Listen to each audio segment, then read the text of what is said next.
Hello guys, welcome back sa channel ko. Ngayon, tuturuan ko kayo kung paano mag-request ng transaction history / bank statement mula sa GCash. So, without further ado, magsimula na tayo. So, una nyo gagawin is i-open yung GCash. Yan. Then, after nyo i-open, syempre i-open nyo muna yung account nyo.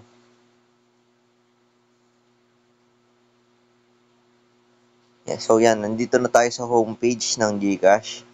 So, what you wanna do next is punta tayo dito sa parang ribbon sa baba. Pipindutin natin yung transactions page. Yan. Nandito tayo. So, nandito yung transaction nyo, transaction history nyo today and up to a few days yung ini-store ng transaction history page na to. However, ayan, nakikita nyo, hanggang August 23, 2025 lang yung ini-store niya. What if gusto ko makita yung mga transaction ko before that?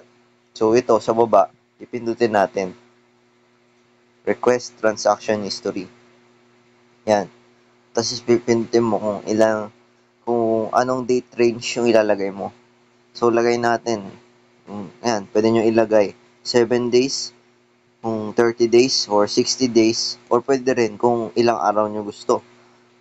Since example lang naman to, kunin lang natin is 7 days. Tapos, ito, yan. So, 7 days po from August 18, 2025 to August 24, 2025.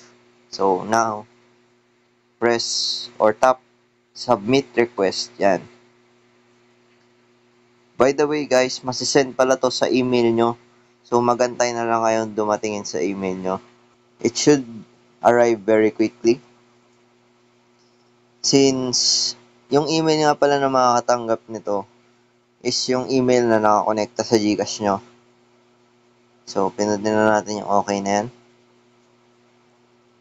And now, mabilis na naman dumating yung email ng GCash. So, move on na lang tayo dun. So, ito na yung yung email sa akin ng GCash.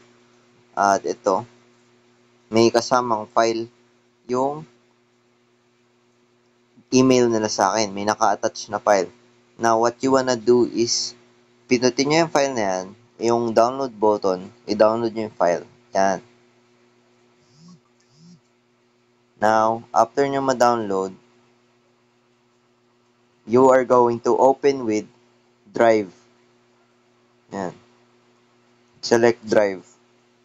Now, file is protected.